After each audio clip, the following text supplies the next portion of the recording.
It's a nice sunny day out here on the coast, I must say. It's a big change from all the rain we've been having. Looks like all over the country these days. Today we're going to be using our leftover double smoked ham from Christmas. By the way, I hope you all had a happy holidays. I know New Year's is coming up here in a few days, so today we're going to use up some of our double smoked ham.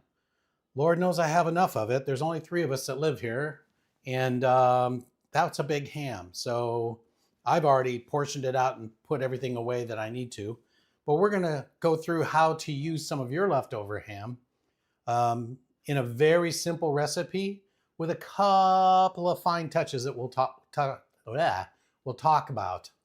Okay, so let's go over the ingredients. So for the crispy ham stacks, aka hash stacks, we do have double smoked ham, and I've cut into cubes.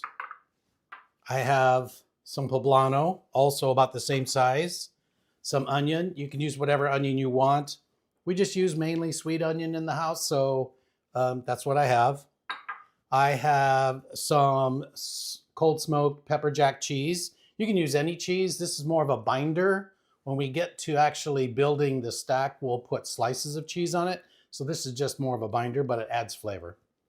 And then I have some hash browns. Now these are the dehydrated hash browns. You see they sell at Costco. They come in a little milk carton. You reconstitute them by putting hot water into it, letting them rest for 20 minutes to overnight, and then they're ready to make hash browns. That's what we're going to use. It makes a nice firm stack cake. This is the variable in the recipe that can cause some potential issues. Because this is dry, you have to add a little more moisture in the sense of egg for binder as well as flour. Otherwise, your cake will sometimes fall apart. If you're using fresh potatoes and you want to cook those, you can do that. Just par cook them, shred them, and then wring them out really tight. And then you may have to cut back a little on the egg. The recipe's out on the Brinner Bites website. It's scaled for 4 portions. Honestly, it can make 4 to 6, depending on how hungry people are. And then you can ramp it up from there. So you can make it for a larger party if you want. You can also use fresh shredded hash browns you see in the grocery section. Same thing. It's just like you want to make sure and squeeze them out. And then you can use them. Watch the amount of liquid you put in there, meaning the egg. And then what else is there? There's frozen. Frozen, definitely let it slack out and squeeze the living bejesus out of it, because you do not want to have any extra moisture in there, or it'll just fall apart. So, okay. So ham, cheese, onions, poblano, hash browns. The other ingredients in it is a little bit of garlic powder and some flour for a binder. And in this case, I'm using 1 egg because I'm scaling this down for our demonstration purposes. So a blended egg, some flour, and garlic powder. We're also going to serve it with a dipping sauce. It is a Greek yogurt based sauce flavored with Dijon maple syrup, and it's delicious. And we'll make that up while we're waiting on some of these steps that have some gaps in them. So, okay, so to start off, and then we're going to form them into the cakes and then pack panko breadcrumbs around them. You could use breadcrumbs, regular breadcrumbs. I'm not sure about the texture. You'd have to try it. Maybe if you do try it, please let me know in the comments if that worked out. And then a little salt and pepper for the sauce, not for the cakes. The cakes in the recipe have no salt added because you've got salty ham, salty cheese, and if you're using the dehydrated potatoes, their number 2 ingredient is salt. So we don't add any salt into these cakes in this recipe here, okay? So we're going to start off by pulverizing the ham, the onions, and the poblanos into smaller bits. If they're too big, what you'll end up with is they have too much surface and they just fall apart. So we want to kind of make them small enough to stay in a patty, okay? So we'll start by pulsing our ham. And again, I put these all about the same size since you're going to have to pull some down. And I apologize for the volume on this if it's too loud. I'm just going to do probably 8 to 10 quick pulses.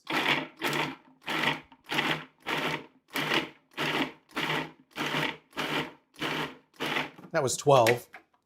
And so what you can see, let me switch to a split screen. What you see is the size of the ham is probably 1/8 to maybe as big as a 1/2 inch. Matter of fact, I might go just a couple more pulses. Okay, that's all we need for that. We're going to put that into our bowl. Next, we're going to do the same thing. If I can figure out how to put my food processor back together, with onions and poblanos. Now the amounts are on the website. That's why I'm not really telling you amounts right here, because it's just a scaled down version and I don't want to confuse you. All right, same thing, trying to get to the same size. And this is going to cling to the side of the bowl, so I'm going to have to scrape it down 1 or 2 times.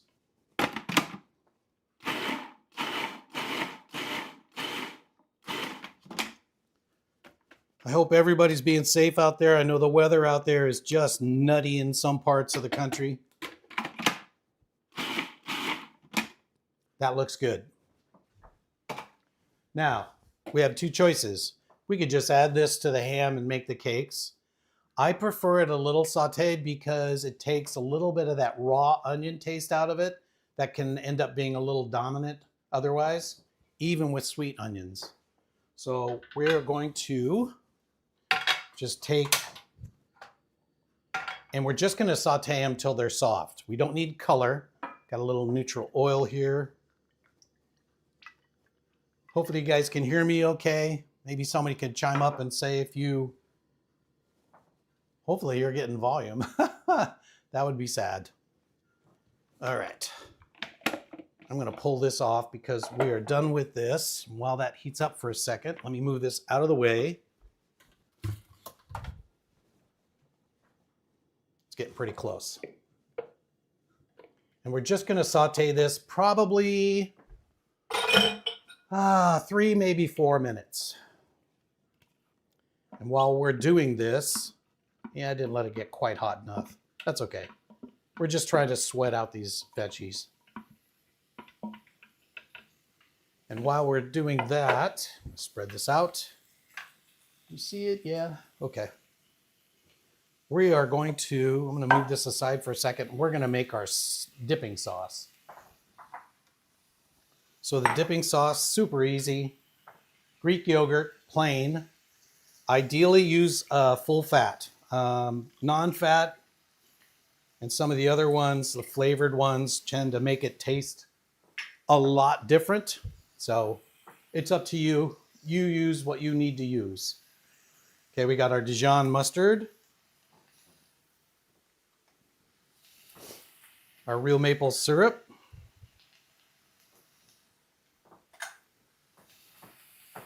A little bit of apple cider vinegar, just a few drops in this batch size, and some smoked paprika.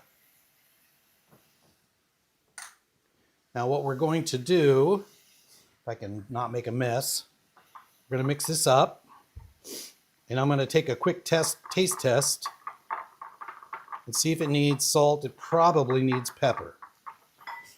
Hang on 1 second. I need to move these. They're already turning translucent. They're almost done. Okay. Now, let's taste this.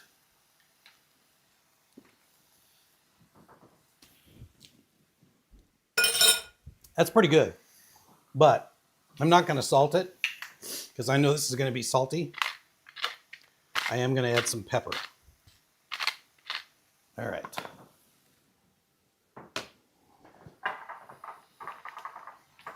And then, at first these are going to release a lot of water, but it quickly dissipates. So I'm going to turn that off. This is done. Let's put some in a little cup for later.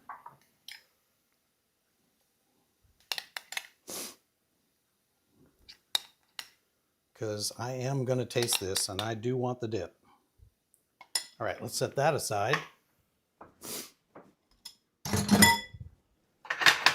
Okay, I'm going to set this over here to cool down for a minute. Move this out of the way. All right, so we got our ham. We're going to add our cheese. And what I didn't consider is I need a bowl to beat up this egg. So we're okay. Use this. I'm going to use a beaten egg.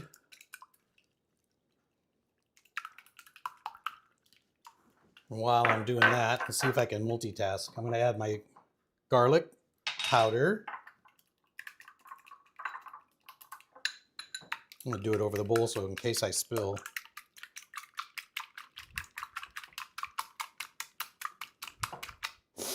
All right.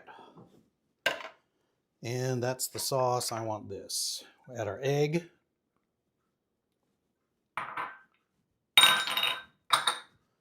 Our actually hash browns. Gonna stir that up. And then we're gonna bring in our flour. That dab of butter I have over there is actually for frying these up. Okay, that's good. Clean off my desk. I've always called the counter my desk. Anyway, all right, and then we're going to incorporate our flour.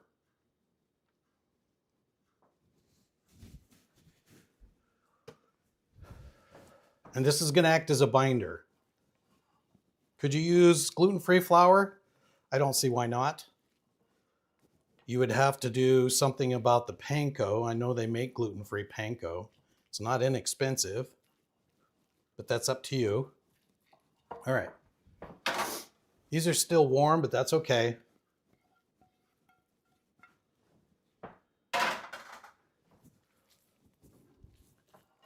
And that's it. That's the hash cake mix. The poblanos give it a nice color. It doesn't need any herbs or anything. Okay. So this is ready.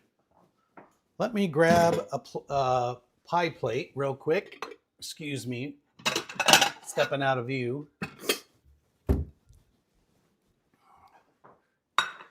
gonna wipe up that egg.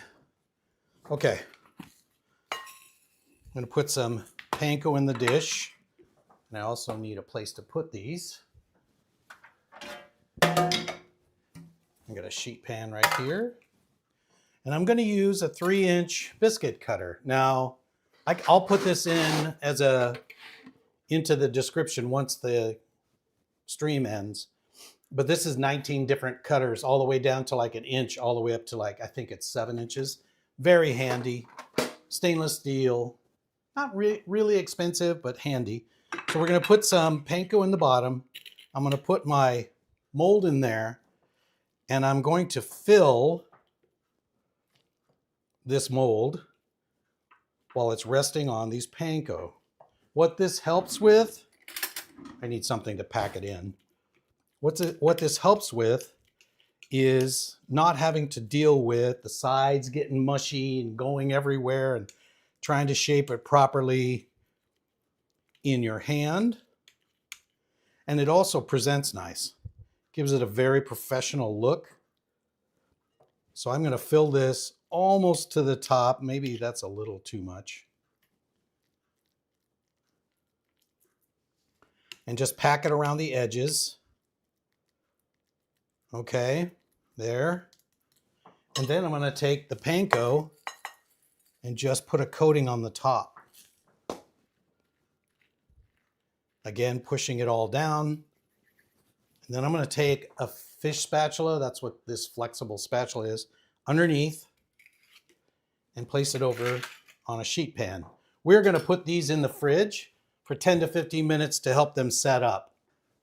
Now, I'm not going to make you watch me talk for 15 minutes. I actually pre-made some that are in there that we'll bring out and start cooking. So just re-spread out your panko, pull off your ring, and you'll see there's your cake. Okay? And then we'll add some more. I might get 3 out of this. You could make these smaller. You know, another thing you could do with these, use these instead of English muffin.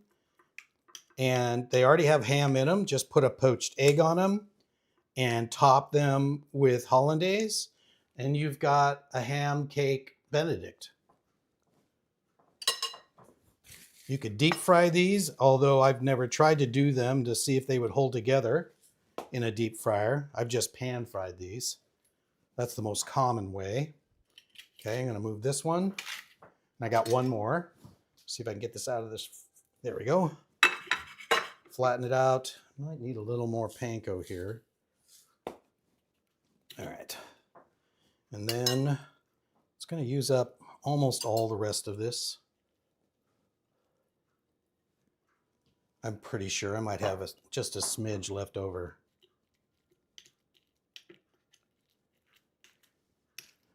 All right. Again, tuck in the corners, the outside ring. Making sure you pack it down. It's important to pack it down. If you do it too loosely, it will just fall apart. I've got enough room for the rest of this, I think. Pretty close. Okay. That's the end of that. If I can just get it to pack down. There we go. All right. Let me get rid of this. A little more panko. And then I'm going to cover this with saran wrap. A little more. And actually need to wash my hands. I'm going to cover this with saran wrap for at least 10 minutes.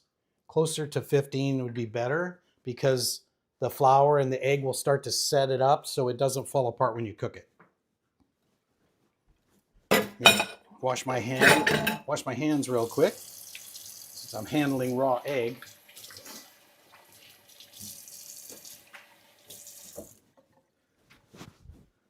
Okay. Plastic wrap.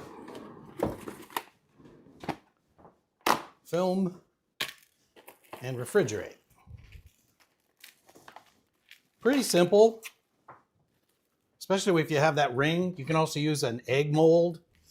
They make silicone egg molds that are very convenient. I just like these rings.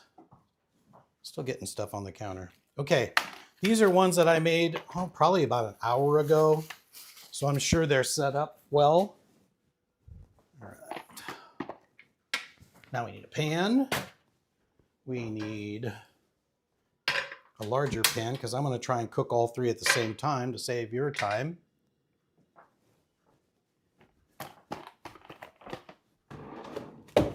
Going to take a second. We're going to add our tablespoon of butter. So I usually do about, depending on how big the pan is, I'll do a tablespoon of butter to about 3 tablespoons of a neutral oil. The butter adds flavor obviously, but the neutral oil will keep the butter from burning. And I lost my spatula. There it is. There it is. Okay, I do need this still. So presentation on this, I don't need salt. Presentation on this is a stack with a slice of sharp cheddar or your favorite cheese, another stack, another slice of cheddar, and then a fried egg over the top. You could do poached, you could do basted, you could do sunny side up. It's up to you. Speaking of which, I need some slices of cheese when we get to that point. Okay, just gonna move this around a bit.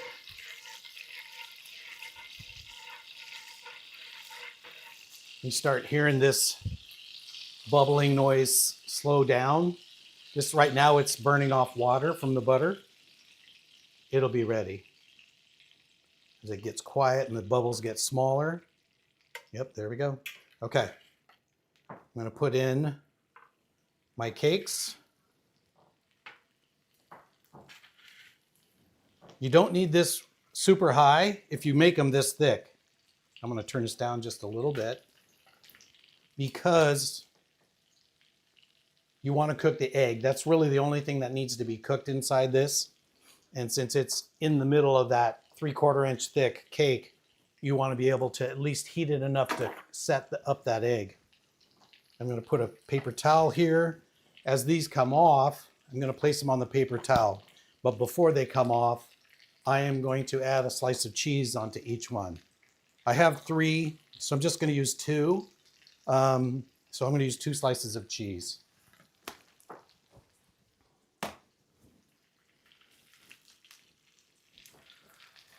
What are things coming up? So we've got a video coming up this coming Friday on some meal prep, some Brinner meal prep.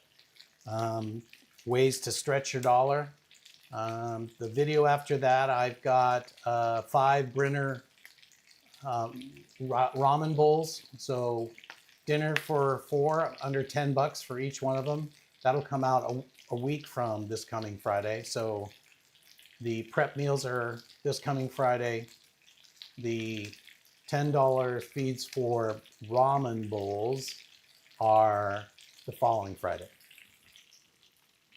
I'm trying to do more videos that help people use up their leftovers, hence Leftover Live, and extend their food because it's just really expensive. And you may or may not have heard me say this. My motto is not food waste, just good food. So I like doing a lot of things with leftovers and still chefy them up so it doesn't feel like you're just having reheated sliced ham or that kind of thing. Now you can't see it from there, but I can see they're starting to be browning around the edge. I'm going to turn it down just a little bit more. And I'm going to grab another spatula because this is hot. And although I am going to flip it with my fish turner, I don't want to just flip it and drop it into grease because it'll splatter. So I'm going to use that to kind of sandwich the cake and turn it over. So you can probably see, you can see that in this camera here, right here. You can see the color. Which is why I turned it down, because it's browning pretty quick.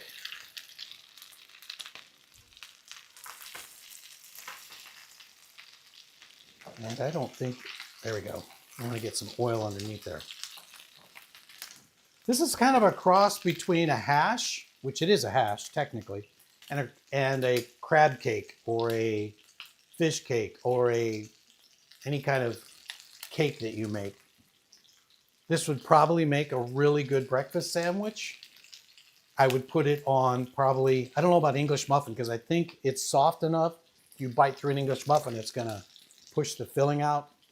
But it's really good for this recipe as a stack. Just checking for firmness. Feels pretty good. All right, we've probably been doing this for about 5 or 6 minutes. I'm probably going to give it, let me look underneath. Yeah, I turned it down so it's not quite as brown as this top. I'm going to give it about another minute, and then we'll start pulling them off, and we'll plate these up. Since I've got about a minute, I'm going to add my cheese now because I'd like it to melt. I'm just using what I have, which is an extra sharp sliced cheddar from the store. Uh-oh, a piece fell off.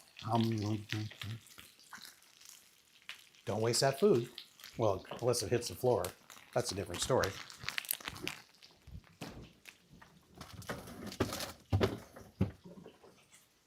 But I like to put these on a paper towel right after they come out, just to take any excess oil It is absorbing some oil, so what's the point of having a whole bunch more?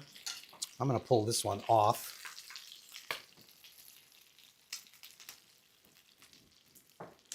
Let's just get these going.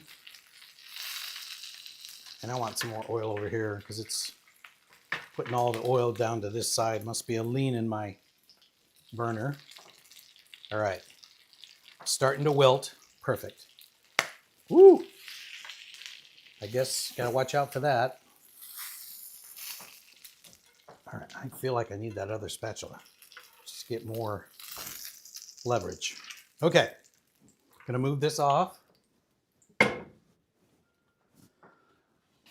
get this out of the way. So now we have our stacks with our cheese. Oh, I know why I wanted this burner still. Because I want to fry an egg.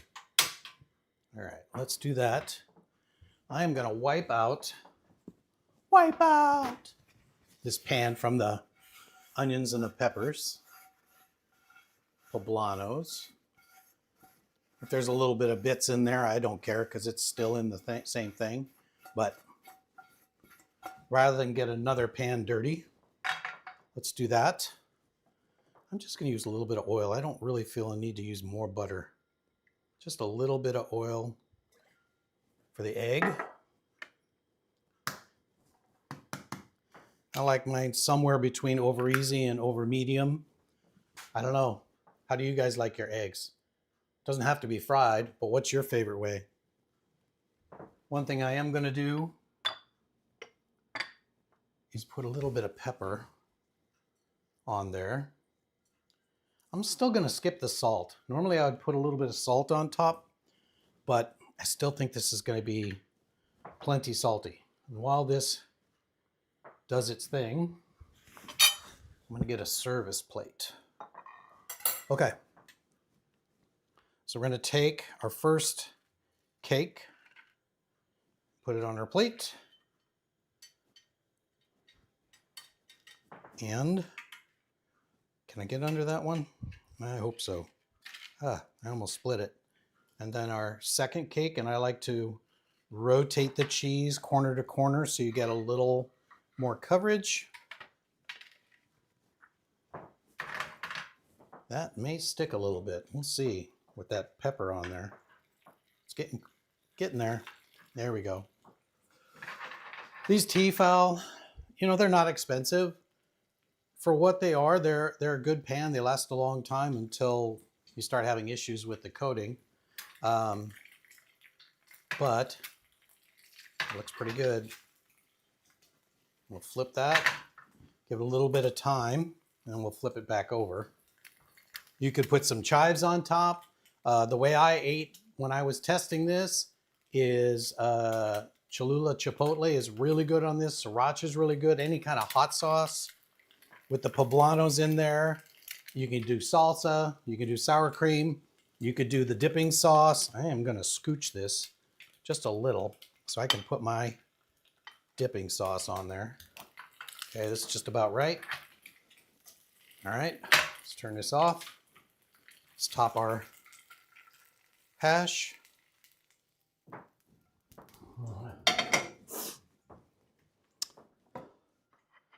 And there we have it. A crispy ham, double smoked ham, hash stack. Wow, that's a long name. Most of my names seem to have long names. Let me see if I can get a better picture for you. What do you think? I think it looks pretty tasty. I don't know anybody who would eat 3 of these, but you may have somebody who really, really, really is hungry. They could probably eat 3 of these. I'm going to move this off for a second. Let's move this out of the way. And I'm just going to, I need a knife. Half the fun is breaking that yolk and getting all that nice yolky goodness in there. Here we go. It's crispy, but it's tender, okay? Look at all that yolk. Oh. And this, some of it falling apart is okay. That's going to happen. There's a lot of components. Let me see if you can see that.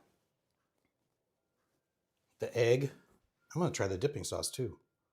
Ooh, let's go. Oh my gosh. It's so good.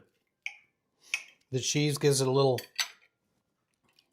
something that you don't get without it, I think. And some more sauce. Mm.